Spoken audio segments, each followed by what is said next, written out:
What is up, guys? Tyson Dela Cruz here. Thank you so much for rocking with me. We are going to go live. Trump addresses the National Board of Fraternal Order of Police in Charlotte, North Carolina. Shout out to everybody watching. If you're catching this on the live, drop your comments down below, smash the like button. And if you're catching this on the replay, do the same. Smash the like button, comment down below. Shout out to everybody watching. Really appreciate you guys.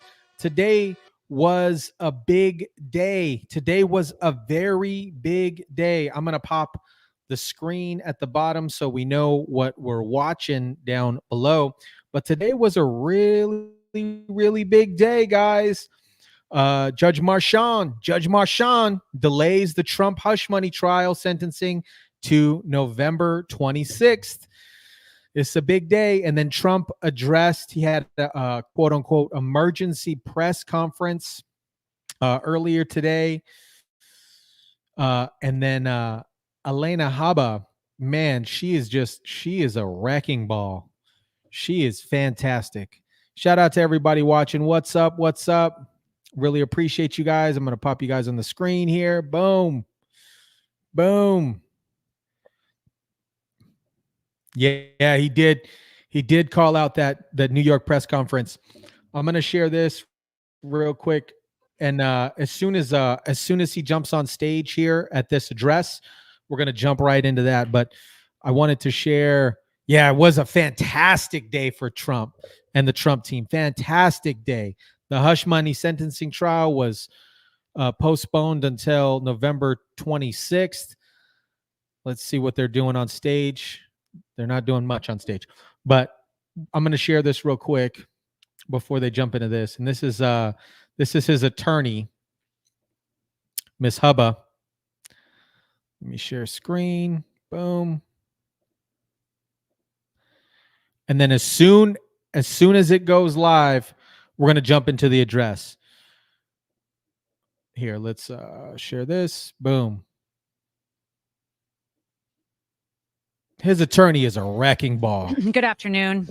I've done this one too many times, actually too many times for the last 3.5 years while President Trump has been trying to fight to get this country back.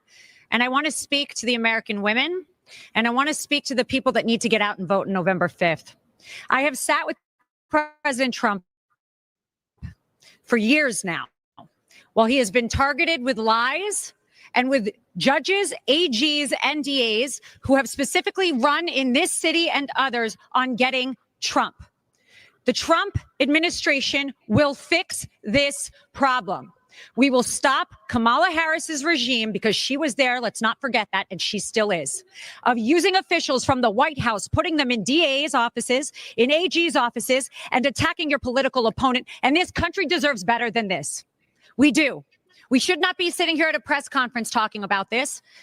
We did this in 2016, and every woman had no reports. They come out when it's election time. And as a woman who has stood with President Trump, who has spent extensive time with President Trump and with his beautiful family, I will tell you, that is not President Trump. And I completely am disgusted by what I have seen happen to this person, his family, and the Trump organization that we stand in right now. You must vote Donald Trump back in, because as an attorney, as a woman, as a mother, our future of this country depends on it. And we need to stop this from happening. The DOJ is supposed to help our country and protect us, not attack us, because you cannot win in the polls. Thank you. She is a wrecking. Yes, she is a bulldog, man. She is fantastic. I love her energy. Anytime she gets on stage, she is on point. The whole team has been on fire lately. Absolutely fire. Yeah, that leaked DOJ video was definitely not a good look. I might post it on here. I'm not 100% sure if I might be able to post some of the clips, but it wasn't a good look. And then what else happened today? Oh, this is what happened today. And as soon as they hop on this podium, guys, I'm gonna jump live. Right, John. Always good to see the secretary. Yes, this is some breaking news coming from the New York City courts. Judge Juan Marchand, who has been the presiding judge over former President Trump's so-called hush money case, has made a determination that he is not going to go ahead with the September 18th sentencing date for the former president, that it will be delayed until after the election. This had been a really fraught decision for this judge, because people had observed, Sandra, that if he had have gone ahead with the sentencing, then the former president could have accused him of meddling in an election. And if he decided to delay the sentencing until after the election, no doubt he would get hit by a lot of accusations that he was acting in Donald Trump's political interests as opposed to in the interests of justice. But the breaking news coming to us just a couple of minutes ago, Judge Juan Marchand, the presiding judge in the so-called hush money case with Stormy Daniels, has decided to delay the sentencing for the former president until after the November election. This is a big decision, Sam.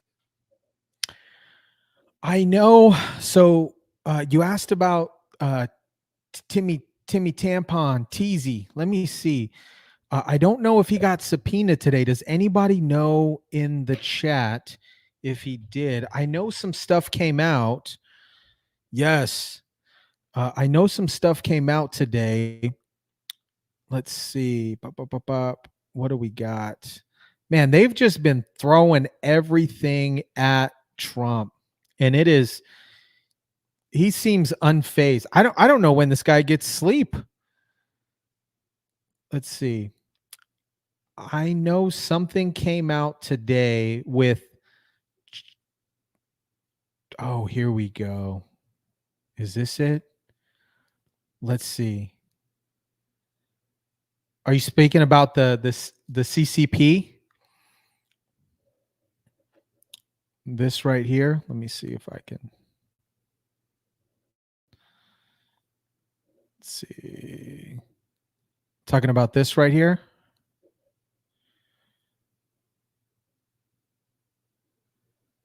What's up? What's up?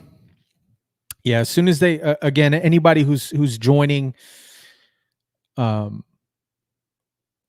yeah, yep. Okay, cool. I'm gonna check Discord. Hold up. Let's see. Thank you for that. Let's check it out. Oh yeah, that COVID. Oh shoot. This the C-19. That's right. That is right. Let me see. I'm popping on Discord right now. Hold on.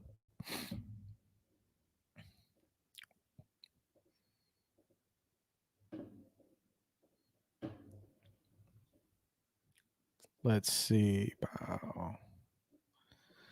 I'm just going to pop this at the bottom of the screen here, just so everybody can see it also. All right. Let's see.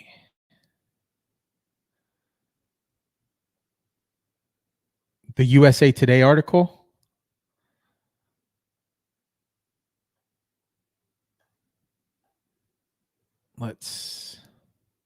Which one is it? Yes, the misappropriating funds. They got a whole bunch of stuff going on with this campaign. The polls also are definitely showing this, and then CNN can't cover for these folks anymore.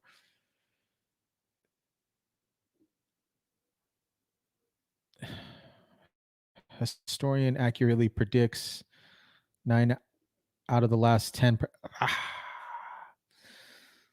What do you guys think? What do you think is going to happen in the debate? What do you think is going to happen in the debate? This is going to be nuts. It is going to be nuts. She's been, yeah, I agree. Toast. Burnt extra toast. It is there is absolutely, at this point, I don't think there is any path for Kamala right now. Kamala. Absolutely. No path. No path. Hunter Biden yesterday, whole shenanigans going on.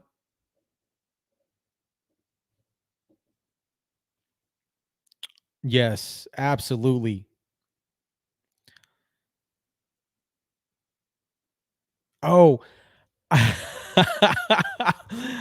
was on X today, and I'm just gonna I'll share this screen. So if you guys happen to go on X, and this is what he posted. So I'm gonna share screen. So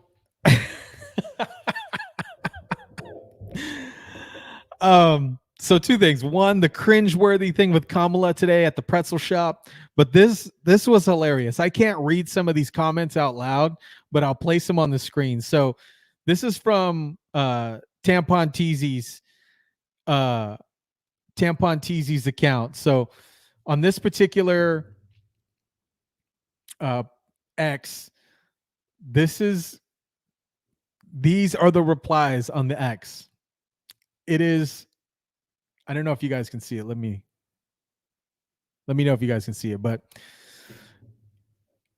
they're totally calling him out.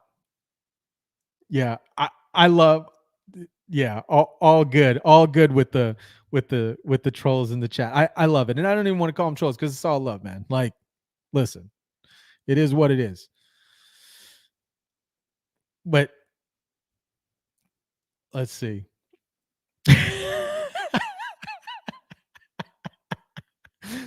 These, I gotta scroll that one up, but this is after his X tweet. It is crazy. Even his family. There's his brother right there. His brother.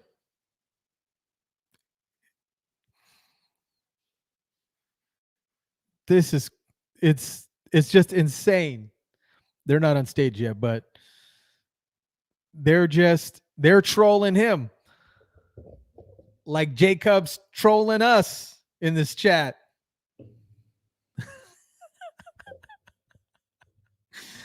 Oh man, it's so true here. I'm gonna jump to this cringeworthy freaking thing with Kamala Harris. It was gross, guys. It was gross. Yeah, the whole family is against Walsh. Come on. Yeah, that here. Let me see if I could play. I could play some of this actually. And that's you, Mug Club. The whole thing is disgusting. They're just out to get them. And that's why I like the surging of the police. You know, it's a perversion of justice. Who's stacking charges and like rearranging things just to make it fit a case. No, to be honest with you, I think the case is nonsense. Just revealed today, and I hope you're going to do a story because it's a big story. The Southern District of New York was, and this is a very highly respected group of people. He said it was a disgrace that case was brought. It was a disgrace that the case was brought in front of Mershon. This guy's probably going to try to lock him up. And it's going to be ugly. They're so obsessed with getting him.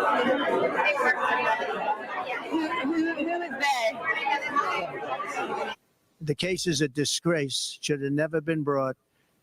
Should have never been brought. There you go. You saw the fruits of your labor. And like I've said, millions of dollars and months of work. Oh, yeah. And it was $53 million to go against this case, to pull up these Fugazi cases against Donald Trump. It was crazy. Absolutely nonsense. Yeah. And CNN roasts Kamala Harris against her ad campaign utilizing the wall. What a flip-flopper. What a flip-flopper. Let's continue with Steve here. Work have gone into it, and it's just the beginning. Hey, take this level of corruption and apply it to, without giving it away, some of the other biggest stories of your lifetime or recent American history. Maybe stories that hampered your life in a way that could be irreparable. We've got those coming too. We are holding back. I'm going to do a full video on that undercover situation with the DOJ. That was just, it was mind blowing. I love the trolls in the chat, man. It's hilarious. What are her policies, man? What are Kamala's policies? Flip-flopping, man.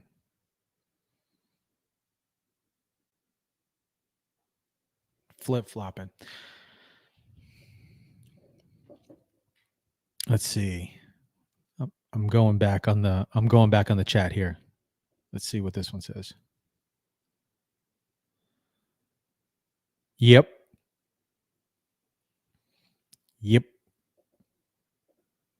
I agree with this one too. All of the money, it was like $53 million or something of that capacity in regards of pulling Fugazi cases against Donald Trump and fighting these legal situations. It's dumb. It's silly. But I'm glad that they postponed the sentencing till November 26th. Oh, and here's one of Trump's lawyers just demolishing the E. Jean Carroll case. Is brought against. And as soon as they go live, guys, again, I'm jumping on the address. So I'm watching it. President Trump by E. Jean Carroll. Now, it's really important to remember that E. Jean Carroll's story at its heart is an utterly implausible he said, she said story. There is no corroboration for anything she has ever claimed about President Trump. There are no corroborating witnesses. As President Trump alluded to, there is not confirmatory DNA. No police report was filed at the time of this alleged incident. She was unable to identify when this incident occurred until quite recently. No surveillance evidence or witnesses have ever been found or come forward confirming any aspect of E. Jean Carroll's story. In light of that, in light of the utter implausibility of the story that E. Jean Carroll was attempting to sell to the jury in this case, her attorneys introduced evidence that should have never seen the inside of a courtroom. Utterly insane efforts to introduce propensity witnesses, Jessica Leeds and Natasha Stoynoff, most notably, in an unfair and improper effort to buttress E. Jean Carroll's failed attempt to assault President Trump. Jessica Leeds' story is instructive here. This is a woman who claims that in the middle of a crowded airliner in 1979, President Trump assaulted her. Leeds has never been able to identify where this plane departed from, where it went to, the date of the flight in question, making our efforts to disprove her testimony extremely difficult. Under the federal rules of evidence, this story should have never been allowed to be presented to the jury in this case. The same is true of Natasha Stoynoff's story, which again lacks any indicia of reliability, any sort of credibility, any sort of confirmatory testimony from other witnesses, or anything else that would make you believe that this actually happened. So on the one hand, you have a judge who allowed in this improper propensity evidence that should not have been allowed in. In our view, that polluted the jury's deliberations in this case. That presented a story to the jury of a series of a pattern of conduct that the jury should not have been considering. And we think that absent that propensity evidence, no fair jury could have reached the verdict that was reached in this case. And as a result, we believe that this verdict needs to be overturned. But there's more than that. In addition to this improper propensity evidence, President Trump and his trial team were prevented from cross-examining E. Jean Carroll and other witnesses on crucial issues in particular relating to political coordination and the political motivation behind this entire lawsuit. This is a lawsuit that was instigated in large part by George Conway, a longtime political foe and adversary of President Trump. This is a lawsuit that was funded by Reid Hoffman, a key political ally of the Biden-Harris administration and a major Democrat donor. We were limited in the evidence we were allowed to present at trial about these crucial facts. We were prevented from cross-examining E. Jean Carroll on aspects of that dynamic that underlies this entire lawsuit. And that, too, unfairly corrupted the jury's deliberations in this case and requires reversal of the jury verdict.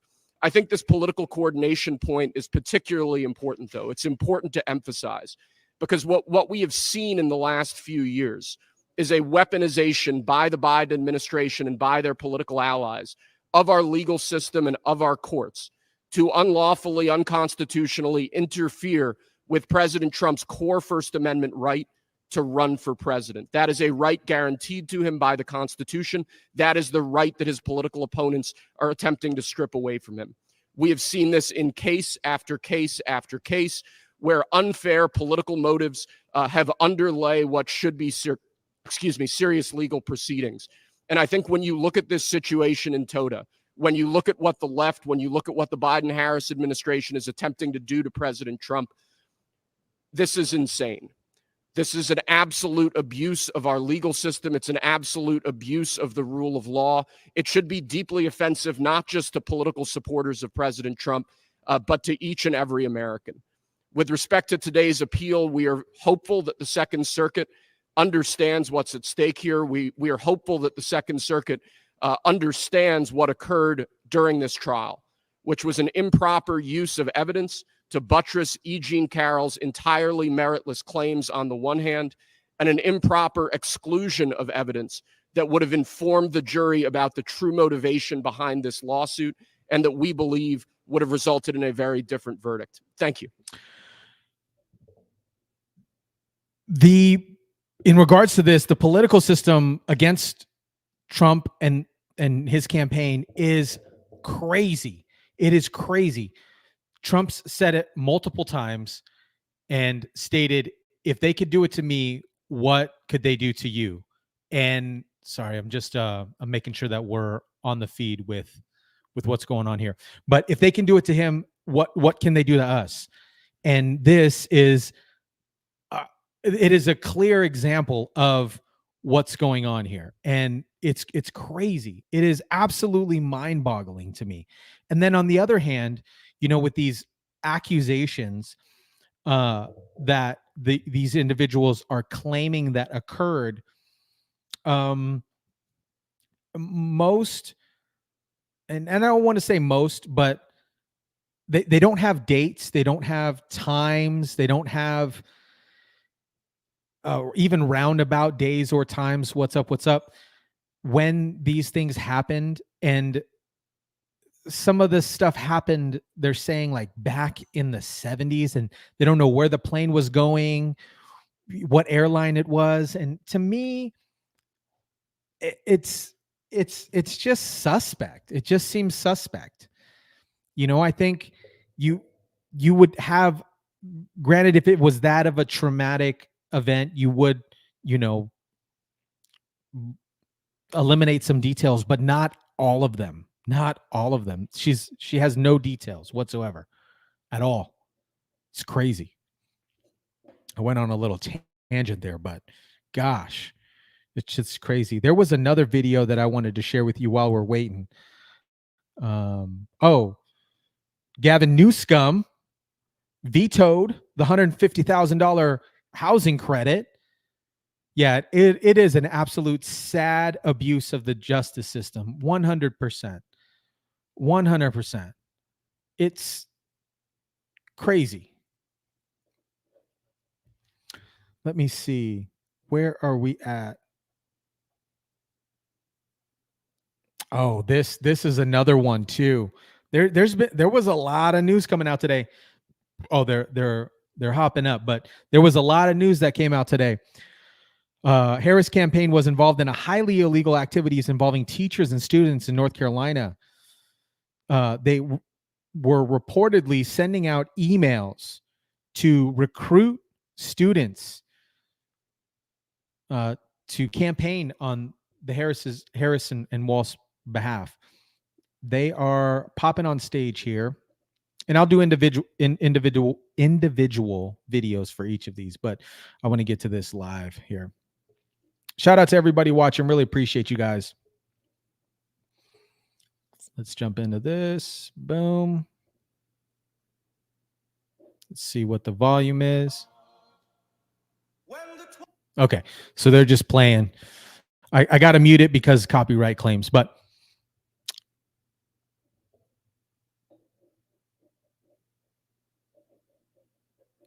no, he vetoed it.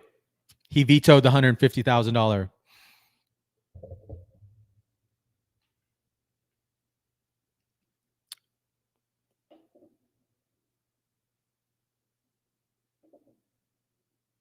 Okay, here we go. They are live here. Let's see.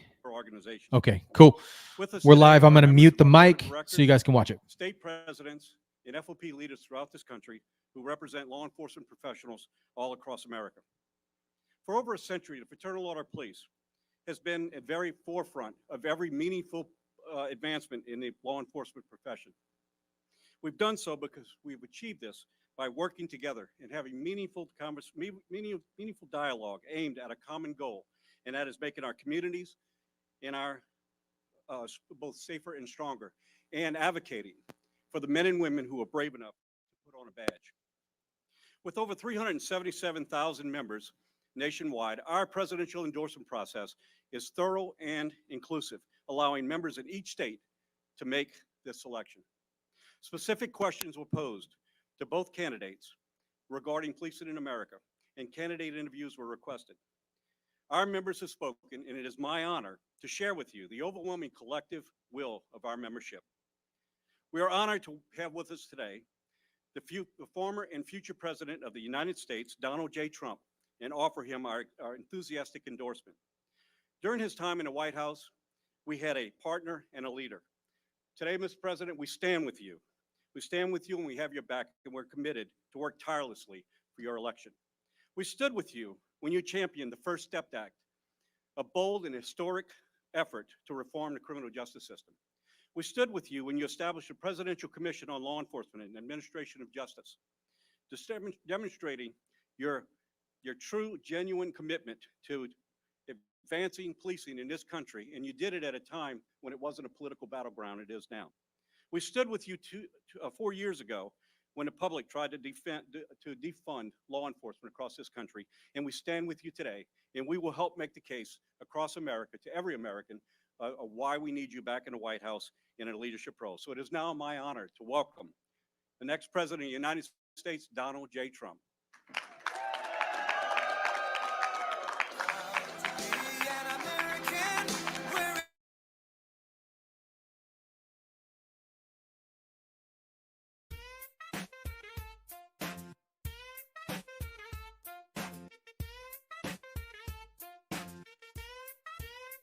It's American made. Trump. It's American made. Trump.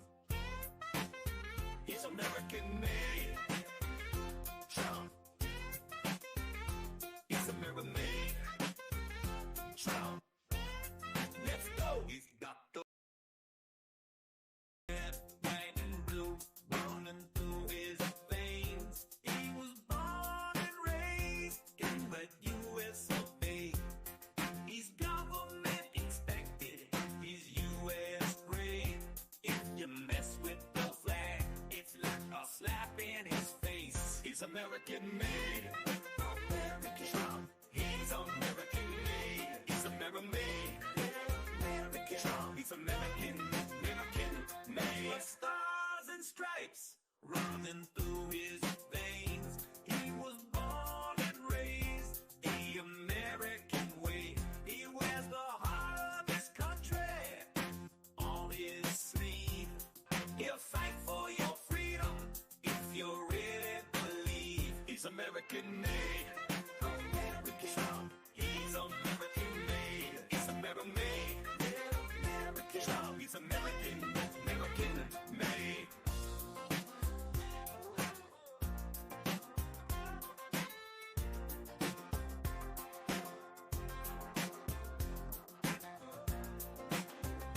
Trump.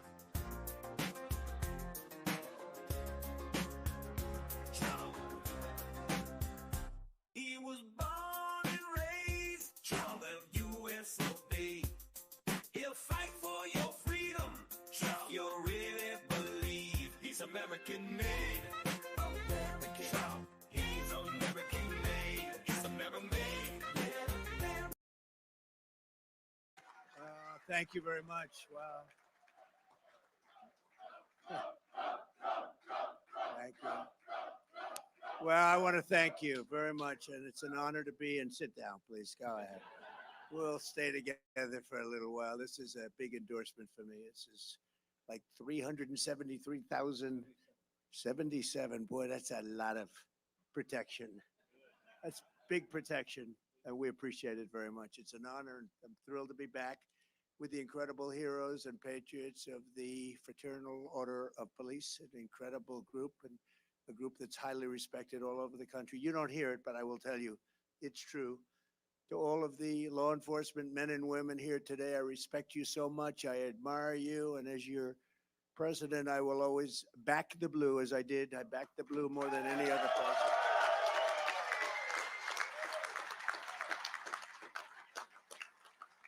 I was not a defunder like Kamala. She was a defunder. She was a 10-year defunder. When you want to defund for 10 years, that's the end of that one. I think I could leave right now and you say there's no way that we're not voting for that guy. That's the ultimate, isn't it? Before we begin, big news today is that the Manhattan DA witch hunt against me has been postponed because everyone realizes that there was no case because I did nothing wrong. It's a witch hunt. It's an attack by my political opponents in Washington, D.C. And Comrade Kamala Harris and radical left opponents for purposes of election interference. That's all that was. And it's a case that should have never been brought, but nothing like that has ever really happened in the United States that we know of, at least. And it's strictly third world, banana republic stuff. Importantly, the public understands this, and so does every legal scholar, expert, and luminary, including people and just highly respected people like the people in this room are highly respected, like Andy McCarthy, Jonathan Turley, Alan Dershowitz, Mark Levin, Stephen Calabrese, David Rifkin, Greg Jarrett, Katie and Andrew Cherkowski. And even from CNN, Eli Honig. I appreciate that, Eli, because he's been great. They all said it's a case that is not a case, shouldn't even be brought, politics. But I greatly appreciate the words in the letter today from the judge. He said, if necessary, being utilized in the decision because there should be no, if necessary, this case should rightfully be terminated immediately. And as we prepare for the most important election in the history of our country, it's the most important election we've ever had because our country is going bad. You may have noticed, you take a look at some of the people pouring into our country by the millions. In addition, there was a big political victory today in a certain place called North Carolina. Has anybody heard of North Carolina?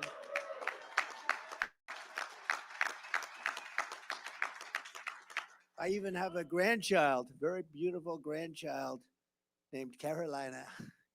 And Laura's here today. Where is Laura? Where are you? Right there. Right there. Carolina is a beauty. She's a beautiful, and Eric came. He doesn't come too often for this, you know. He'd rather do his own speeches. People would rather hear him. So it's a great couple. Beautiful children, great couple.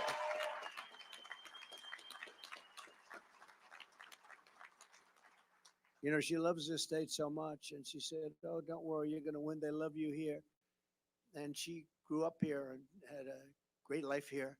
I don't know if her life is as good now, frankly. She loves this place. And she says, don't worry. I said, well, if anything bad happens, I'm blaming you. That'll be the end, right? But we've won it 4 times. We won the primaries. We won everything. We won the primaries. And then we won just another big one. We won by a lot. And we have to win one more election. And we'll be 6-0 in North Carolina. We love North Carolina. And thank you for both being here. That's great. It's an honor. Your appeals court ruled today that Robert F. Kennedy Jr.'s name should be taken off the ballot.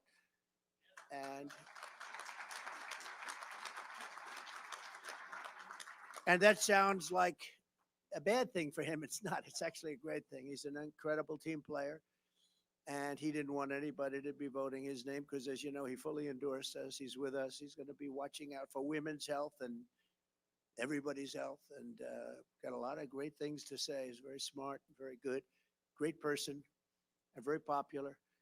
So they didn't want to have, and we didn't, but he didn't either. He didn't want to have his name, so he gets some votes even though he was with us. And we just won in the court. They said, no, it has to be left up there. And some people wouldn't realize it. So rather than voting for us, they'd vote for him, and that wouldn't help us very much, would it? And so that was a big thing. It means that all of those who love Bobby, and there's a lot of them, and all of that he stands for, especially regarding the health and well-being of us, can vote. They vote for me now. So all of the Bobby people are going to vote for me, and I appreciate the decision. When I grew up, we revered the men and women that we knew as I grew up in New York, and you've all heard of New York's finest. New York's finest. Who's from New York? Oh, there they are.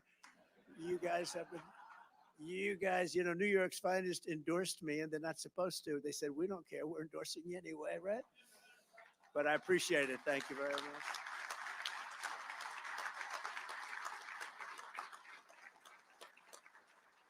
I think we've been endorsed by every police group or slightly related. Even if they're slightly related, we've gotten every one of them, and I appreciate it. Just nobody we can respect more. But we also, when we look around and we see, because I consider you in this room to be America's finest, you're all over the country, all over from the country, all over the place. And we really appreciate you being here. Got to meet a lot of you backstage. Just amazing people. All you want to do is see our country be safe and prosperous. And we want to love our country, and we want to have reason to love it. The people of this country know it. We know all about you and the great job that you do. And the people of this country respect you greatly for it. So I just want to thank you on behalf of everybody, because I see it. I'm all over. And this is a group that's respected like never before. And it's probably, unfortunately, we were talking a little while ago, and it's probably also a profession that's under more danger and threat than ever before, which we hate to see. I visit a lot of families of police officers who are no longer with us, and we have to give back the power and respect that they deserve more than anybody, and we're going to do that. You're going to solve the problem. We have crime-ridden cities like we've never seen before. We've never seen anything like it, and you can do it. I said to 12 of your representatives backstage, I said, so if I give you the authorization to get rid of the crime, can you do it? They look at me like, what a stupid question. Of course we can. So we're going to be doing that. But that's why I'm so deeply honored to receive the Fraternal Order of Police official endorsement for President of the United States. Thank you all very much in the room. I know you vote on that.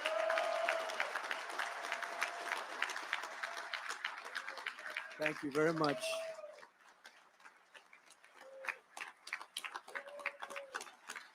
Great honor.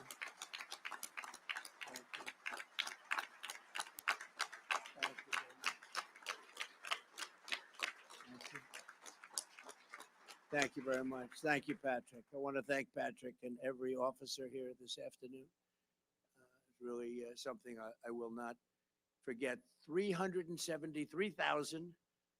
And, you know, Patrick just corrected the teleprompter. How did you add the other 4,000 people?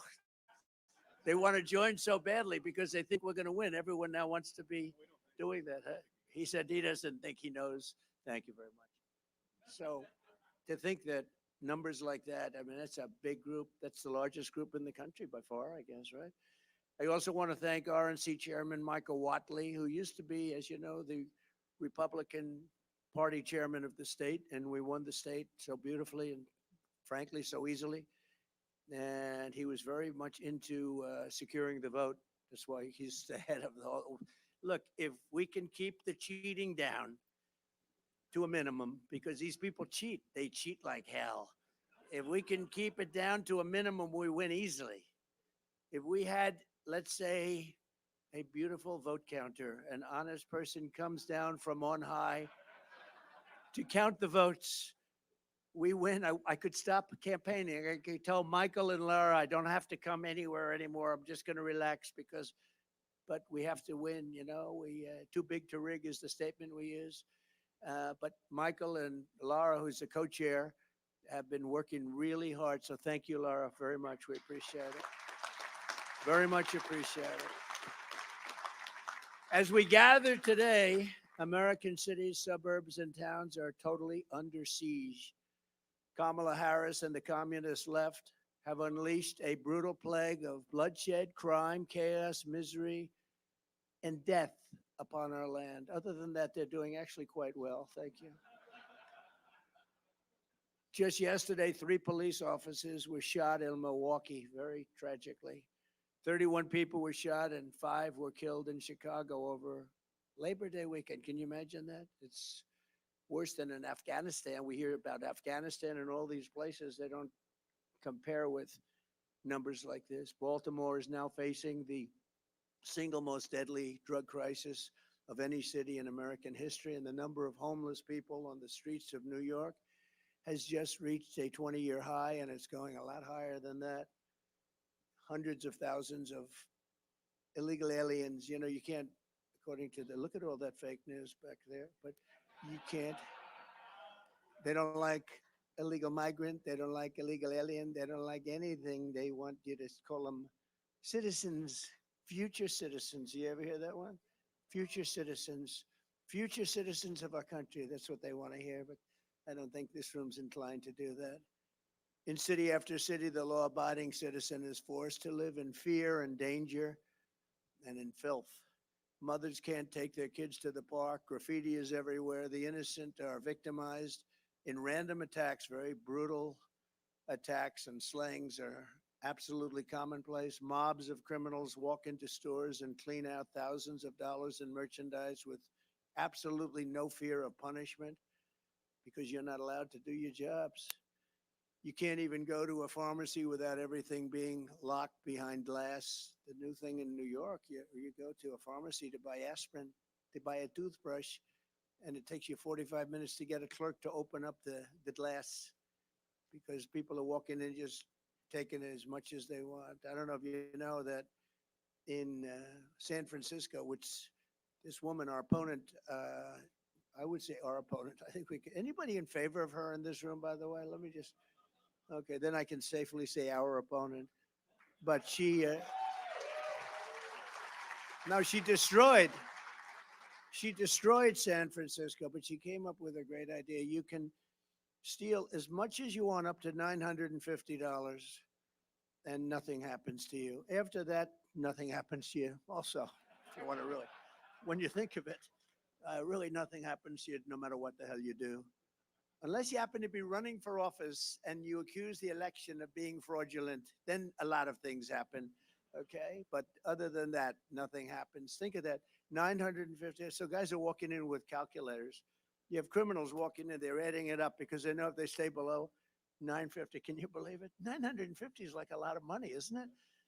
Under the Harris regime, 99% of law-abiding citizens suffer while criminals run free, and our country is plagued into literally third world conditions. In many ways, we're a third world country, but we're going to clean that up real fast. I'm here today to declare that we do not have to live this way. And when I'm president of the United States, we are not going to take it anymore. We're not going to take it anymore.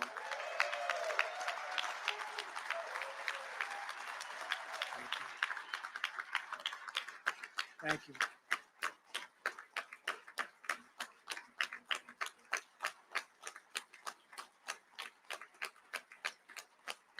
Thank you very much.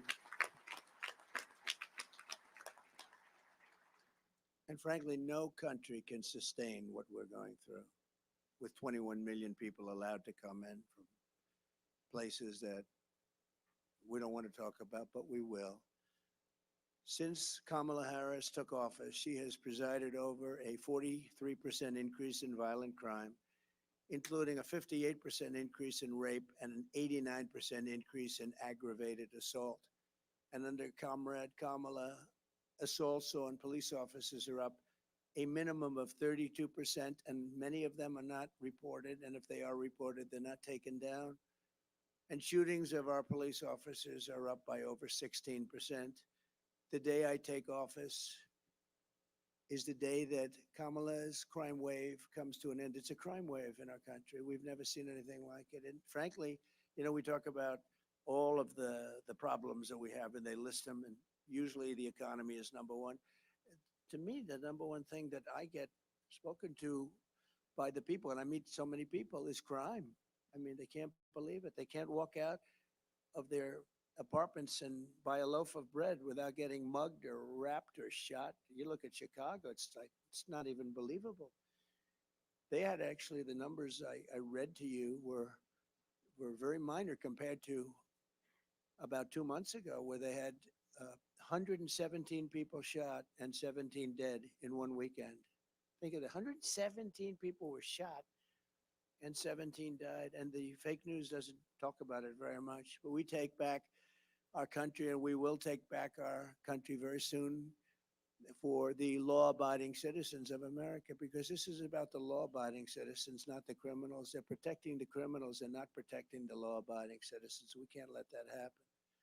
With your help, we will restore public safety to our streets. We will bring back law and order to our nation, and we will give the heroes in blue the power to legally protect us and the respect that you deserve more than any other group of people. What you have to go through, and then you don't get the backup at all. You're going to have the backup like you never had it before. Well, you had it 4 years ago, but even more so now, because they've let it get so out of control. I mean, the only thing good about this period of time, you know, we did great in 2016.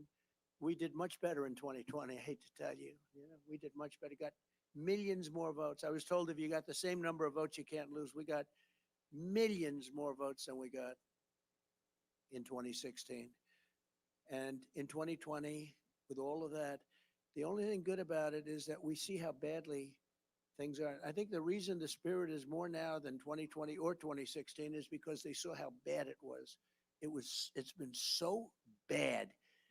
And we're able to do things, and you can be stronger and tougher and get your job done, because they can't, even radical left people, or at least people that are leaning left, will understand that we have to clean up our crime. You can't have a country like this. There's no country like this, no country. And we're a laughing stock all over the world. Over the past 4 years, Kamala Harris and the radical Democrat Party have led a war on law enforcement in America. They're against you so strongly. As a result, families that do everything right and carry this country on their shoulders have watched helplessly as their community evolved all around them. Kamala Harris and the radical liberals force anarchy on the American people while they live in safety, in many cases behind walls. You know that. Nancy Pelosi has a big wall wrapped around her house. Of course, it didn't help too much with the problem she had, did it? But she had a big wall wrapped around her house. But then she says, we don't want to, you have no idea what it was to get the wall done. Kamala Harris opposed me, Nancy Pelosi, everybody, the Democrats largely, not all of them, but they largely opposed it, but we got it built. I actually took it out of the military. I considered it an invasion because dealing with Congress is so crazy. I said, okay, ready? We're going to take $10 billion out of the military budget. You're going to buy about 3 less Army tanks, and we're going to build a wall because this is an invasion of our country. As soon as I said that, everybody said, you're right. And we did. We built over 571 miles of wall. And that's what best. We had the best border numbers in history. And now we have the worst border numbers in history. There's never been anything like it. And I pulled down a chart, if you remember, about 2.5 months ago on my right. I said, I'm so proud of that chart. Now I love it more than almost anything in the world.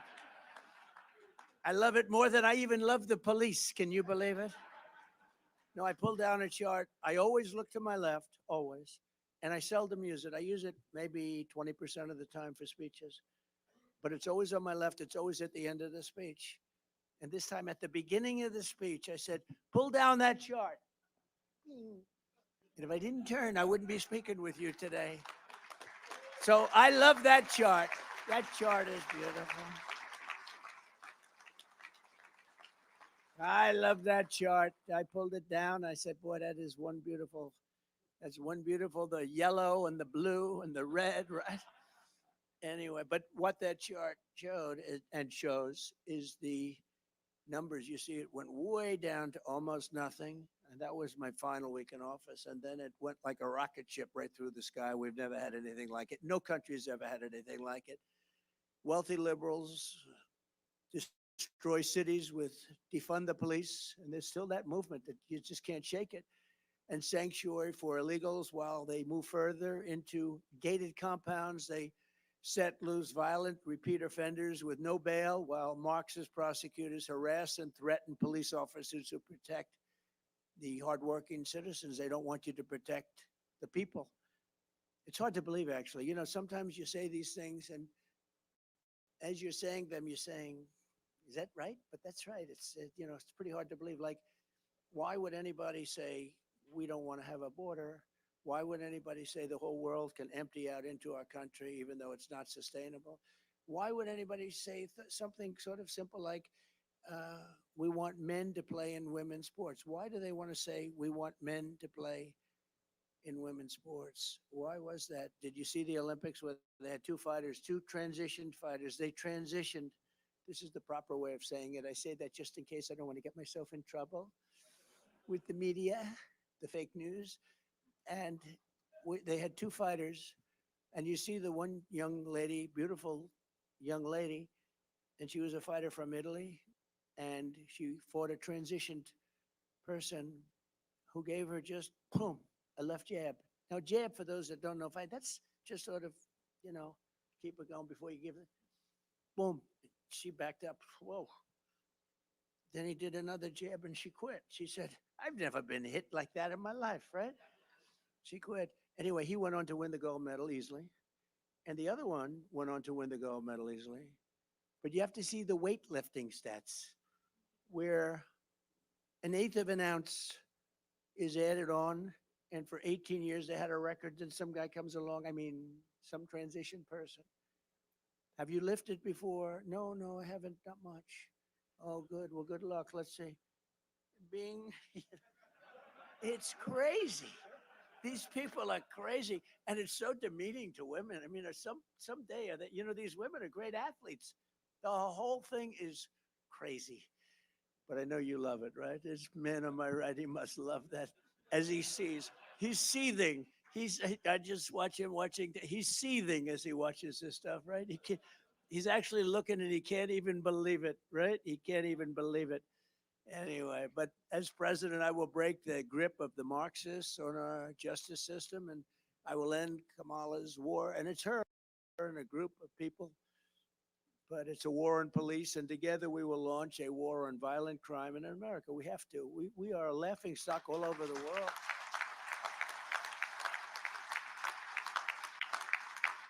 You know, everyone's always talking about these terrible countries to live in, that regime and this or that. But those countries don't have crime like we do, not even close. Under Harris, the number of police resignations surged recently to over 60%. You've never had a number like that. In the first spending bill I signed, I will make a record investment in hiring, retention, and training for police officers. So important. It's powerful, so important.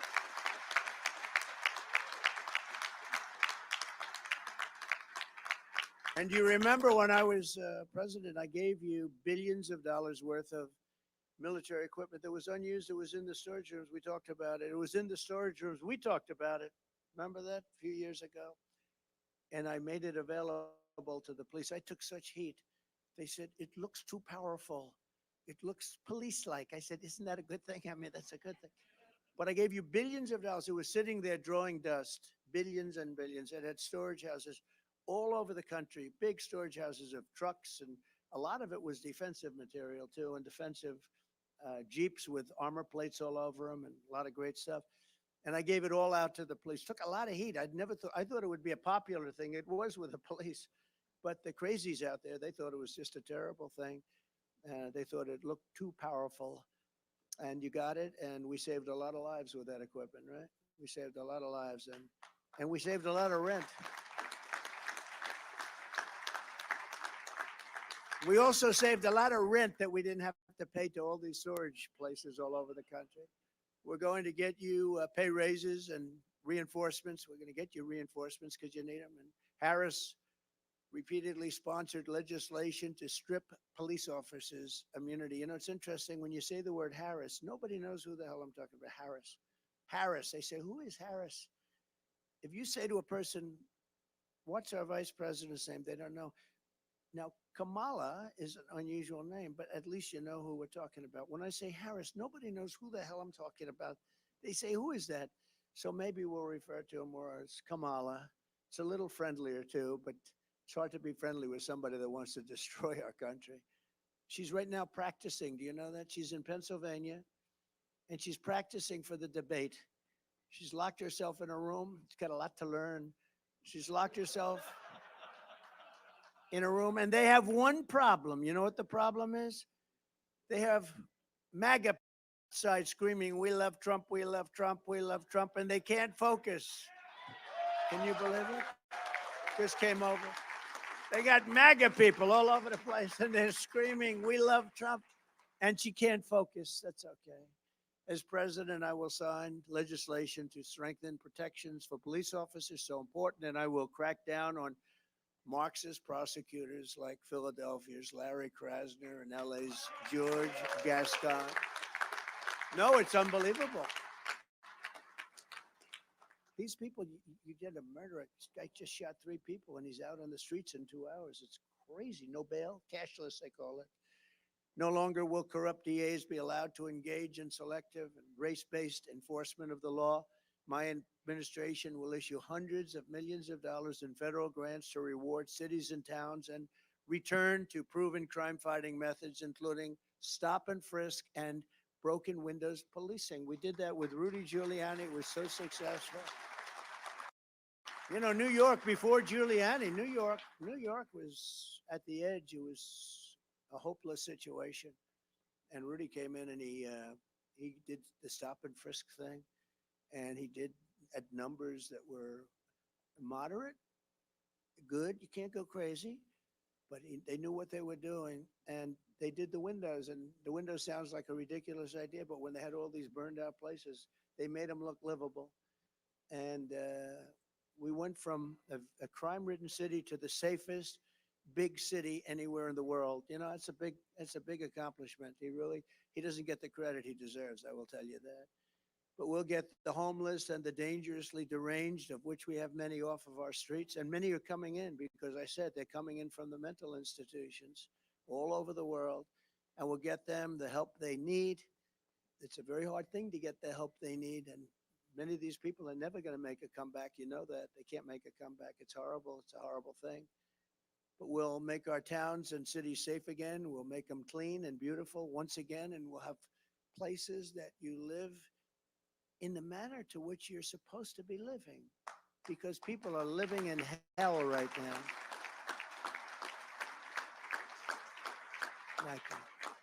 And working with local law enforcement, we will launch a federal task force to dismantle the gangs, the street crews, and the criminal networks that are ravaging our towns. This will include a 10-year mandatory minimum sentence for anyone guilty of human smuggling, a guaranteed life sentence for any guilty child trafficking,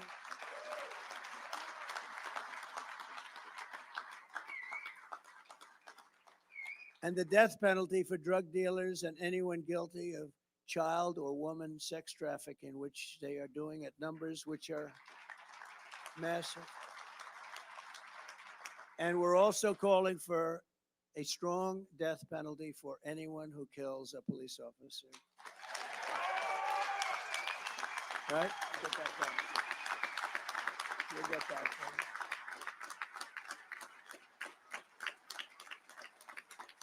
We'll get it done.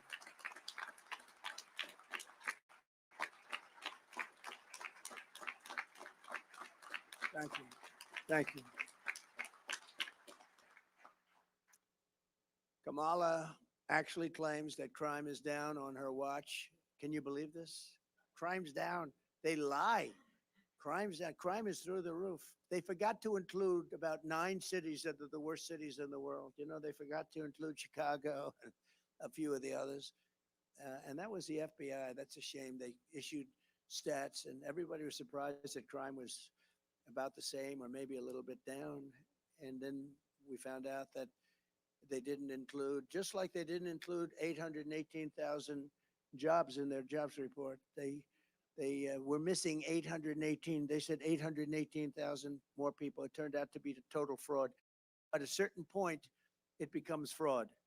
When you're down by 5,000 or 10,000 people, but 818,000 fake job numbers were put in a month ago, and it was revealed by a leaker or somebody, but it came out and it was really pretty bad. But they did the same thing on the crime numbers in order to make the crime numbers look better, which are still atrocious, but they wanted to make them look better. And Kamala's crime statistics are really as fake, essentially, as those job numbers. But you just think of it. I mean, think of it. 818,000 fake jobs they put in order to make their job numbers look better. The FBI's crime report does not include crime numbers from the most dangerous war zones and ganglands in America. Chicago, I'll tell you, the ones that weren't included are Chicago, Oakland, New Orleans, Los Angeles, San Francisco, and San Jose, which is rough. Nearly 30% of jurisdictions did not report their crime stats, and they were the ones that had the highest numbers.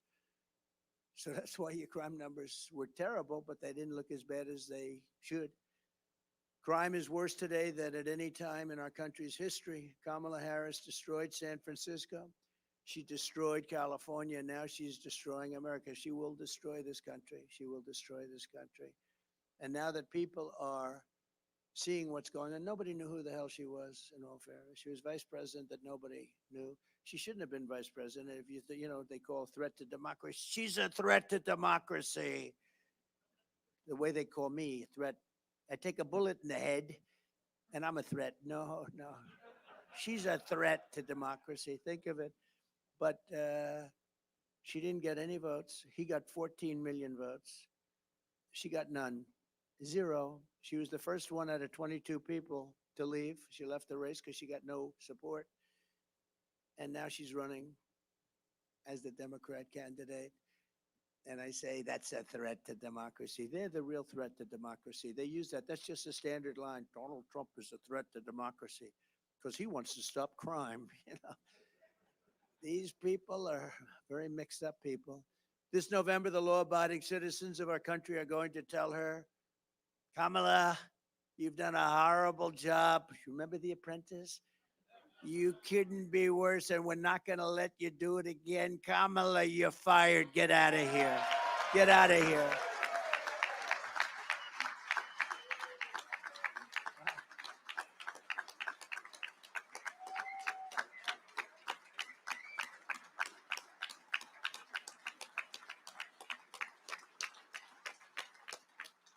It is true, though. I mean, she got no votes, and now she's running, so she explained that one. It's not the Democratic way.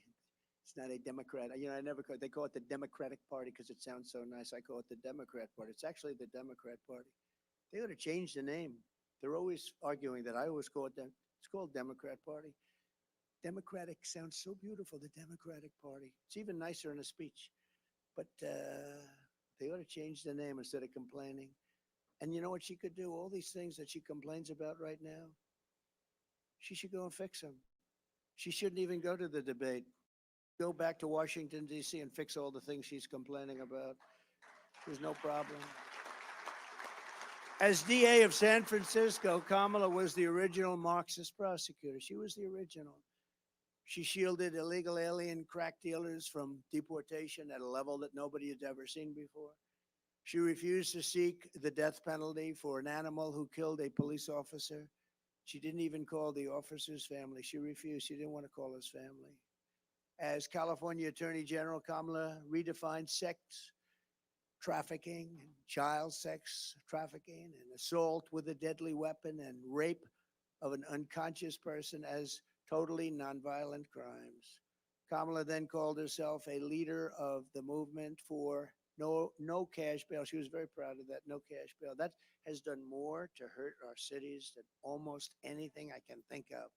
where these people are getting out of jail 1 hour later. They don't even see the jail, and they're violent criminals, and they're out of jail immediately. She called for abolishing ICE, and these ICE people are incredible patriots, and they have a tough job, and you work with them very closely, but they are incredible, and they're tough, and they love our country. And ending all jail sentences for parole violators, no more jail sentence. What's the purpose of even reporting if you don't go to jail for parole violations? Unless, again, you're involved in political activity, meaning you want to run a democratic country, you want to run a country that is based on fair and free voting, you're in serious trouble if you get caught trying to find out what are the real results of an election. It's an amazing thing. Do you ever see that? They go after the people that are looking at the crime, and they do terrible things to them. But the people that committed the voter fraud and everything,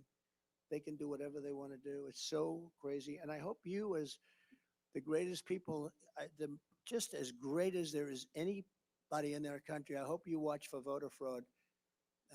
So it starts early, it starts in a week, but I hope you can watch, and you're all over the place. Watch for the voter fraud, because we win. Without voter fraud, we win so easily. Hopefully we're going to win anyway, but we want to keep it down. You can keep it down just by watching, because believe it or not, they're afraid of that badge. They're afraid of you people. They're afraid of that more than anything else. They're afraid. So I hope you can watch. During the 2020 riots, Kamala Harris urged her followers to donate to a fund to bail out violent rioters, arsonists, and looters out of jail. You remember in Minnesota, one of the criminals she helped bail out of jail went on to murder a man in St. Paul, shooting him 6 times in the head and torso. Most disqualifying of all, Kamala Harris endorsed defunding the police, and she endorsed it for so many years.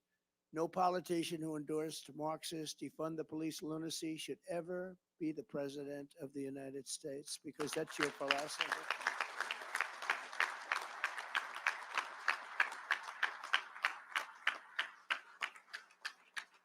I promise you, I will never tell you we're going to defund the police. I will only tell you that we might overfund the police. We'll be over budget. I'll have to call up Patrick and say, Patrick, we're over budget. I'm sorry. We're over budget, Patrick. I'm sorry. He'll say, it's okay. Don't worry about it. But if I said, Patrick, we're defunding, I would have some serious problems, wouldn't I? But no crime Kamala has committed against the rule of law is worse than her nation-wrecking border invasion. There's never been anything like it. For nearly 4 years, border czar Harris, and she's the border czar, but now she denies that term, and she denies that she had much to do with the border. She was put in charge by Sleepy Joe, right? And who likes, let me have a free poll, please. I love these free polls. You go out to a pollster, they charge you $300,000 for a stupid poll. They interview like 200 people, and they send you numbers. I don't even think they leave the office. I think they just make them up. Let's see, it's 51 to 49. And, but here I get a truth. If you had a name, and he's gone now, so don't worry about it, but just out of curiosity, who likes Crooked Joe? Who likes Sleepy Joe? Who likes Crooked Joe? Who likes Sleepy Joe? Yeah, a lot of people do. Well, now he's got plenty of time to sleep. You ever see a guy, somebody told him he looks great in a bathing suit on a Monday, Tuesday, Wednesday, Thursday, and Friday during the week, and he goes to the beach with a thing that's built, it's built for children to lift up. It's aluminum, and he can't lift it. He can't lift his feet out of the sand. And then he's dead, cold, knocked out, sleeping. And I say, if I ever hit that kind of a condition, and hopefully it won't happen for a long time, the last thing I'm going to want to do is be sleeping with cameras all over the place taking your picture. I don't want to be sleeping in public. He sleeps like, I've never seen anybody sleep like that. He hits the chair, and he's within seconds, he's gone. He's out. And he's a 6 handicap. Yeah. You ever see him swing? He goes like, the ball goes 3 yards if he's lucky, if it doesn't go backwards. Somebody said, that angered you, because they said I was very good in the debate. John King from CNN, that was one of the great debate performances. I didn't think about it, but they said the only time he got angry was when he said he was a 6 handicap. And did you notice he said, I'm a 6 handicap. He always says 6.2. You know, he wants to be accurate. The guy's not a 100 handicap. He couldn't break 200. I offered him $1 million if he could break. You saw that. Now, a 6 handicap can easily break 100, right? Easily for those golfers. I said, $1 million to your favorite charity. If you go out, just at a nice course, we'll pick from the blue tees, like middle tees. If you can shoot 100, $1 million. They never heard back from him, you know. But did you notice he said, I'm a 6 handicap? And then within about 30 seconds, he said, well, I'm an 8 handicap. I said, that was quick. We got him up 2 strokes. Yeah, they said I was the most angry when I heard that because it may have been more fabricated than almost anything else he said. Anyway, no, that's the whole story with these people. Look, they lie and they cheat and they've destroyed our country. They've destroyed our country. He's the worst president our country's ever had. She's the worst vice president. There's never been such destruction. And I mean, a war that would have never been had. There's no way Russia was going in. I know Putin very well. He was not going in. There's no way that Israel would have been attacked on October 7th. We wouldn't have inflation. You wouldn't have had that travesty in Afghanistan, the most embarrassing day in the history of our country. No, we've never had a person like this. But of all of them, I think allowing 21 million plus people to come in from places unknown, I think I really think it's probably the hardest thing to solve, and it's the worst thing that's happened to our country. But they've invaded our country, and as I said, they came from the prisons and the jails and the mental institutions, and more terrorists than we've ever seen come into our country. We actually had a year where Border Patrol said that we had no terrorists. I didn't believe it, but I love it. 2019, they said no terrorists have come into our country. None. I don't believe it. I don't believe it, but I use it anyway because it's what a stat. But they said, but we were very tough on that. And there were very few. I doubt there were, I'm sure there was some, but they said there was 0 terrorists in 2019. Check it out. Border Patrol. And now we have numbers coming in, the likes of which we've never seen. And the worst terrorists in the world are coming in from Yemen. They're coming in from all over the Middle East, and they're coming in from places that even you don't want to know about. An estimated 75% of arrests in Midtown Manhattan and over 60% of arrests in Queens are now illegal aliens. Can you imagine that? So much more than half are illegal aliens. And all they do is talk about how people that come into our country illegally don't commit the same crimes as our people. They're so wrong. And they're more violent. They're more violent. Our country is being ravaged by migrant crime like nobody can believe. In June, 12-year-old, and I got to know the parents, Jocelyn Nungary in Texas was tied up, assaulted, and strangled to death by migrant criminals from Venezuela that Baltazar Harris released into our country. In February, an illegal alien shot 3 DC police officers right through a door. In June, an illegal alien shot 2 NYPD officers, 1 in the chest, 1 in the leg. Many have died. Many have died. You could go over these stats all day long. Death. In July, another illegal alien reportedly shot a San Antonio police officer with a rifle and shot him in a bad place. Only days ago, a migrant from Haiti who Kamala flew into our country very specially was arrested in Massachusetts for molesting a 10-year-old boy. Last month, another Haitian migrant was arrested in the same state for raping a 15-year-old girl. They're raping and they're killing people at levels that we've never seen. And you've seen what's going on in Colorado, and you see what's gone in Chicago. As we speak, heavily armed Venezuelan gangs have taken over entire apartment buildings and apartment complexes in Aurora, Colorado, terrorizing the residents. They're taking over. In the old days, you had to pay to buy that building. They just take it over. Oh, the people are living in such fear. They've left. Under Baltazar Harris, we are being conquered. We're being actually conquered, if you think of it from within. But as soon as I'm back in the White House, the conquest will end and the great liberation of America will begin. And you're going to be the ones leading the pack.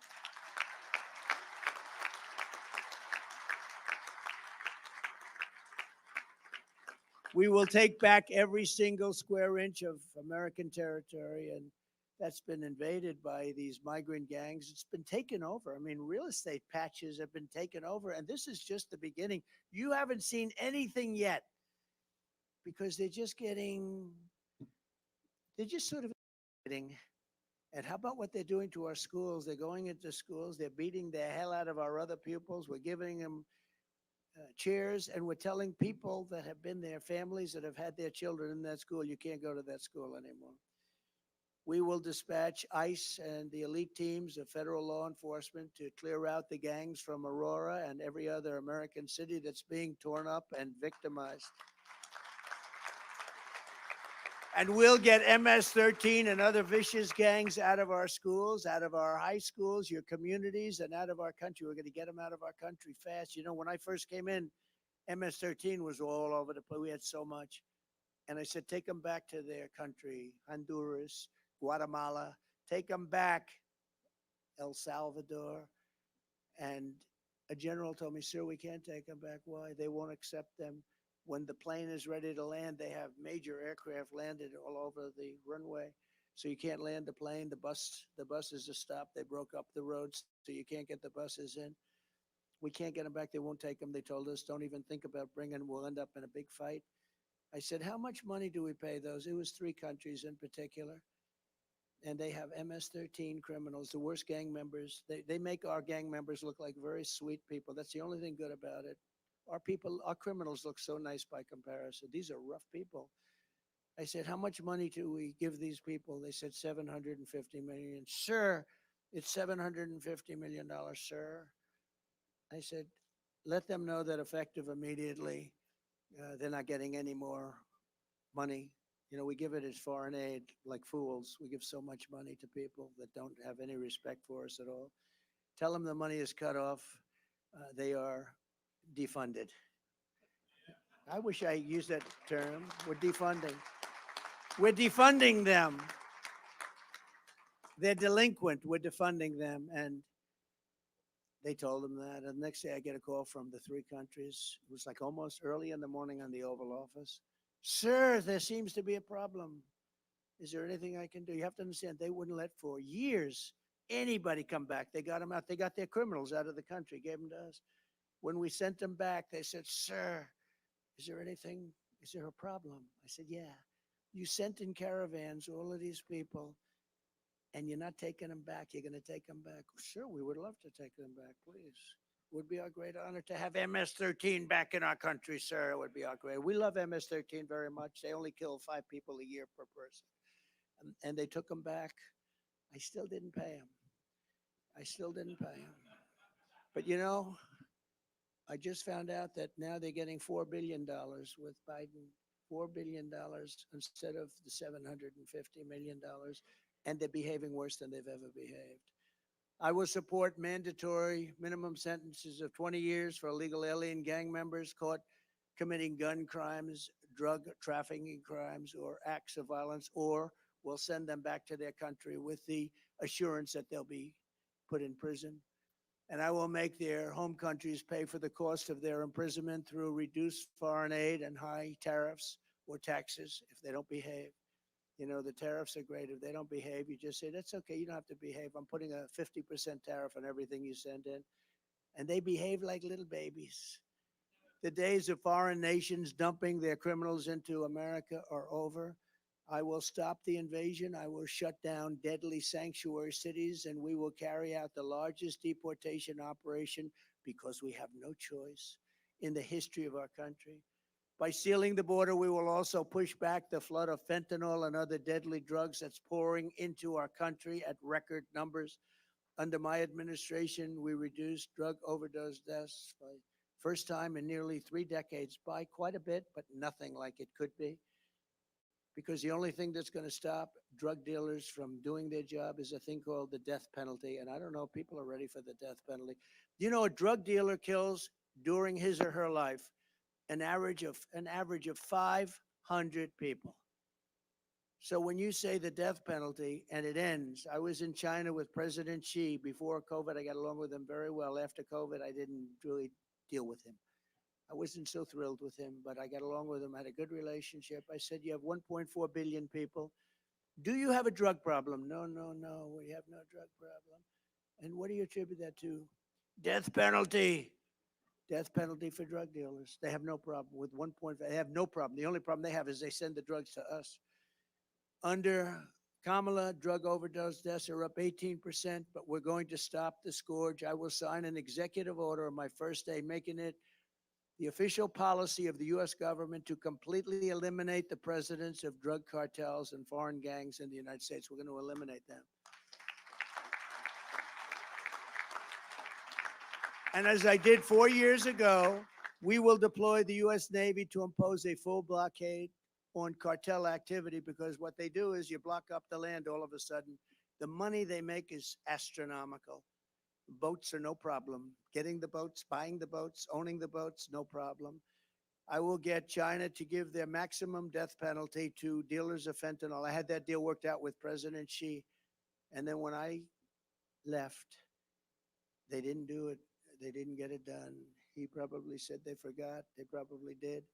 But we had a deal where he was going to impose the maximum penalty, which was death, on dealers that were sending fentanyl to the United States. How good would that have been? Starting on November 5th, the most important day in the history of our country, no neighborhood will be left to rot from the plague of drugs. No citizen will be abandoned to migrant gangs, and no community will be surrendered to violent crime. We will take back our cities. We will clean up our streets. We will restore peace to our schools. And together we will make America safe again for citizens of every race, religion, color, and creed. Together we will make America great again. And thank you very much for this great honor of the endorsement. God bless you. God bless our great police. And God bless America. Thank you very much, Patrick. Very much. Thank you. Thank you, fellas.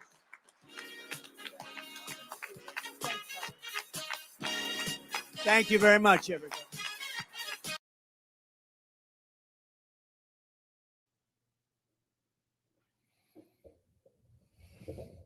Shout out to everybody watching. Really appreciate it. Comments were hilarious. Super awesome. Really appreciate you guys watching. I'm going to head out, get a little workout in. But I will be back with some more videos later on today. Shout out to everybody. Don't forget to hit smash the like button, hit subscribe, share it. You guys have an amazing day. And until then, I will catch you guys on the next one.